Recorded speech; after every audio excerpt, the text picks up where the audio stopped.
Olá, meus irmãos, tudo bem com vocês? E eu quero ler aqui a passagem de Efésios 1, até uma certa parte aqui que me chamou muita atenção. Efésios 1 fala sobre predestinação, fala sobre o Pai ter escolhido já, desde antes da criação do mundo, né, as pessoas que iriam se salvar. Ele fala que através do Filho, ele predestinou a humanidade para ser então seus filhos adotivos, filhos segundo a sua vontade, conforme ele fala no verso 5. E nessa passagem acaba tendo base para muitas pessoas se acharem escolhidas, se acharem diferente das outras, como se o Pai fizesse acepção de pessoas, né, e tudo mais. Mas aqui no contexto, Paulo ele esclarece esse assunto. Por isso que é muito perigoso a gente ficar baseado em versos isolados, porque aí a gente acaba ficando presa na mão de pessoas que defendem essas teorias, né? Teorias essas que vão contra o livre-arbítrio que o Pai deu ao ser humano.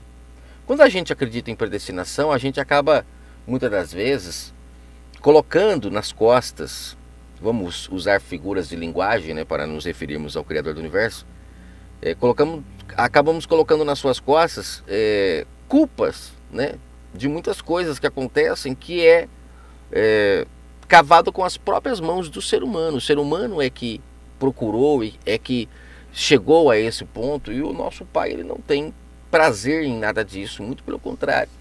Ele sempre deixou claro, desde o início, quando ele levantou ali o povo de Israel, o primeiro povo que ele teve a paciência de trabalhar, de cuidar, para que então a sua palavra pudesse chegar a nós de forma clara e límpida, como foi as palavras do Filho, né?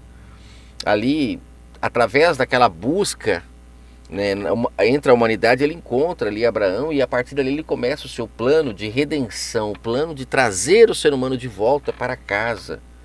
E a gente percebe que ali, quando ele chama, né, aquele povo para ser o seu povo, ele dá uma dica fantástica. Ele fala: se vocês não querem sofrer, se vocês não querem se entristecerem, se vocês querem viver em paz, escolha o caminho da bênção, né?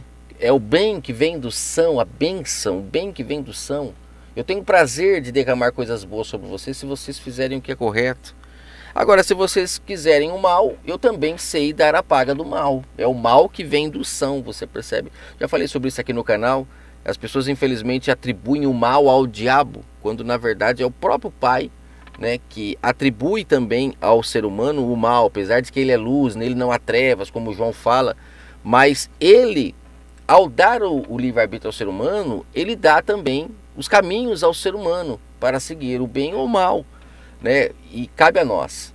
Só que quando nós lemos aqui Efésios 1 e não analisamos dentro dessa lógica, a gente acaba se contaminando por muitas pessoas que acreditam que são eleitas.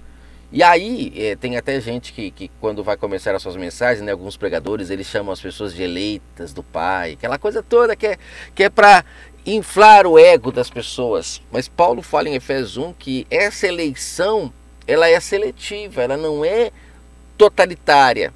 Por quê? Porque está em nossas mãos o poder de decidir.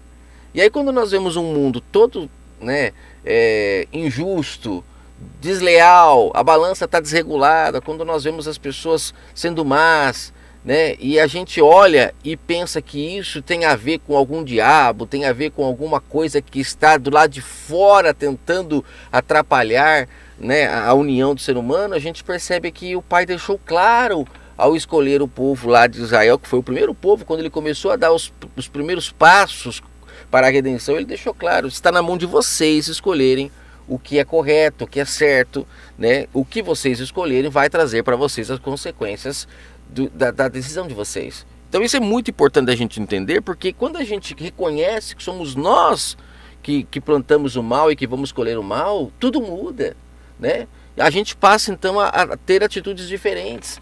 Porque o que mais nós vemos hoje em dia são pessoas atribuindo a outras os seus prejuízos, né? Sempre são as outras pessoas que são culpadas, e não paramos para analisar que somos nós que temos o poder de escolha na mão. Em Efésios 1, Paulo começa aqui fazendo uma apresentação dele, né? E depois, a partir do verso 3, ele fala: bendito é o Pai do nosso Salvador, que nos abençoou com todas as bênçãos espirituais nos lugares celestiais em Cristo. Quando fala que ele nos abençoou nas regiões celestiais, gente, eu tenho para mim que essa região celestial é o nosso entendimento. Porque é aqui que estava apodrecido, que estava sem vida, que estava morto, porque não tinha relação com o Pai, não se conectava a Ele, estava entregue à carnalidade, em trevas.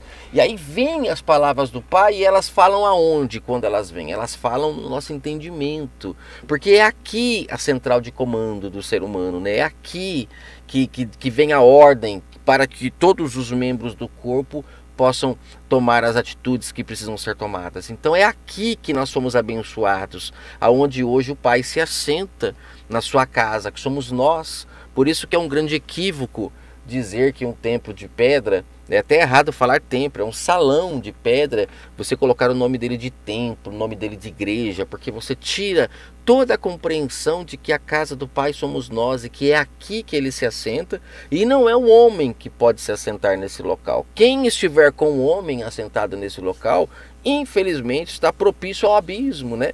Agora, quem estiver com o Espírito Santo do Pai assentado nesse local, sendo guiado por ele, essa pessoa então está abençoada.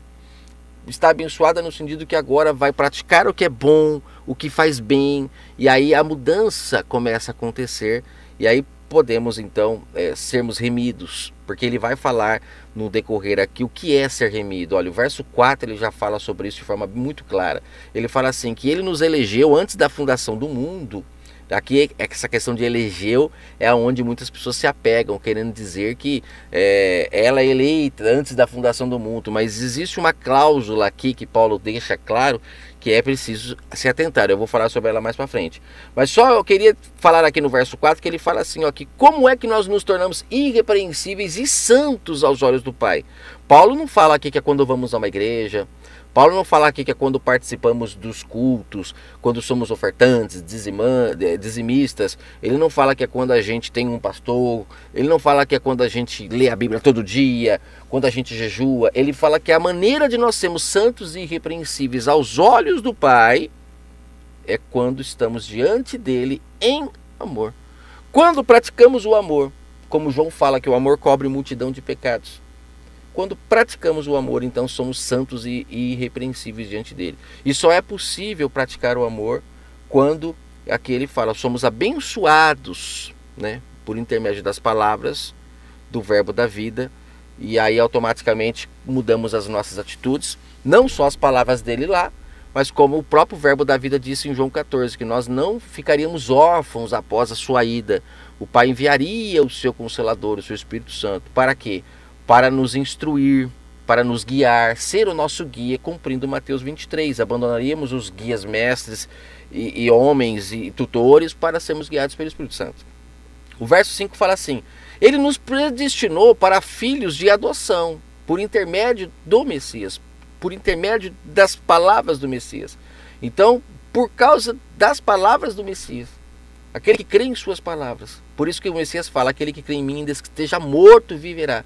Por causa de suas palavras, somos adotados para sermos agora novamente moradores, né? Sermos filhos de verdade, de fato, do Pai, porque estávamos desgarrados, estávamos longe, mas por intermédio das palavras do Filho, voltamos a ser aceitos pelo Criador do Universo. Aqui no verso 6 fala que todo esse plano de salvação que o Pai teve, de trazer o homem novamente a ouvir a sua voz, né?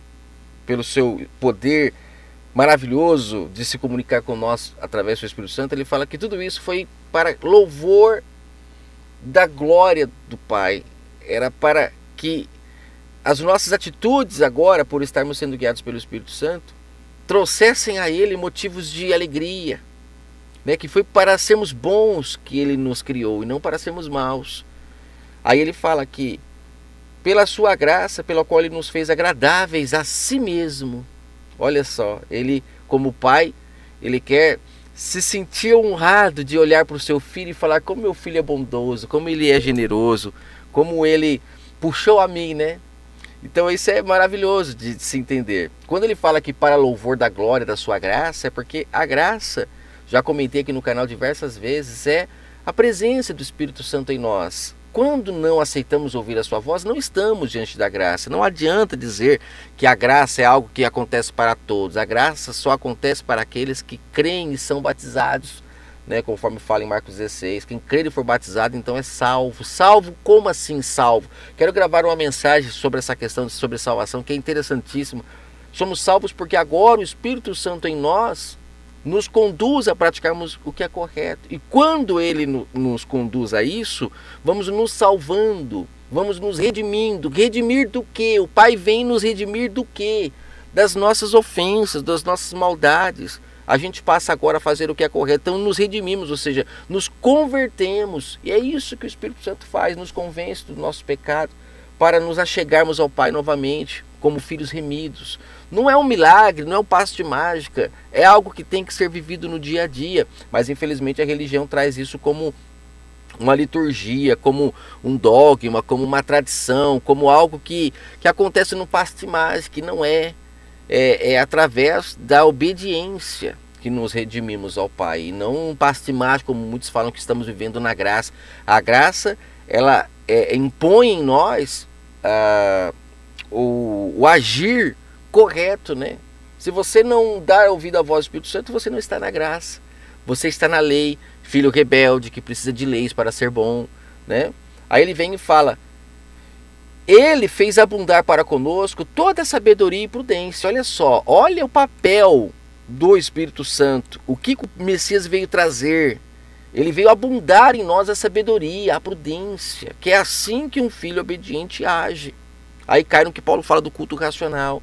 Passamos a ser filhos que agem com sabedoria, sabe? Não tomam atitudes mais fora de hora, atitudes desnecessárias. Somos pessoas que pensam para fazer as coisas, não sai fazendo as coisas sem pensar. Quando erra, vai lá, se conserta, restitui. E foi isso que o Messias ensinou em toda a sua trajetória aqui. Isso é trazer o mundo de volta ao seu estado pleno. Porque é o ser humano reconhecendo suas falhas, consertando, sendo prudente no seu agir. Isso é se redimir. Isso é ser eleito. Todos aqueles que, ouvindo a voz do Espírito Santo, praticam isso, são pessoas que o Pai elegeu. Elegeu a todos, como Paulo fala aqui, antes da fundação do mundo. Ele predestinou para sermos filhos, mas desde que... Aí ele vai falar aqui no finalzinho, você vai entender. Aí ele fala, depois de falar que ele nos abundou com a sua sabedoria, com prudência, para agora sermos redimidos, ele fala aqui, ó, descobrindo-nos o mistério da sua vontade, segundo o seu beneplácito, que propusera em si mesmo. Ou seja, qual que é o mistério da sua vontade? Que a gente volte a sermos filhos obedientes. Esse é o mistério da sua vontade. E através do Espírito Santo, ele consegue isso. Por isso que ele fez todo, né, esse plano de salvação, que ele teve todo esse capricho de separar um povo na terra, lapidar esse povo através da lei terrena, na pedra, até que pudesse ser gerado então os filhos nascidos do Espírito. Por isso que é filho da promessa, é algo que demora, como sombra de Sara e Agar, né? Os filhos da lei nascem fácil, como Abraão com Agar, mas os filhos do Espírito são aqueles que demoram a nascer, porque é difícil ser gerado um filho do Espírito, mas quando é gerado é aquele em quem o Pai se agrada. É como lá em Gálatas 4 Paulo fala, aqueles que nascem do Espírito têm pai, cumprindo o que o Messias fala, né? Que ele não deixaria a gente órfão. Então tem pai aquele que é nascido do Espírito. Aquele que é nascido da letra, que é nascido da lei, né? Que é nascido escravo, que precisa praticar tudo debaixo da lei, senão não se vê como útil. Então essas pessoas, elas não têm pai. São muitos, mas não têm pai, porque são guiadas pela lei, não pelo Espírito Santo, que se torna o seu pai, como o Messias fala em Mateus 23. Aí ele fala aqui, ó,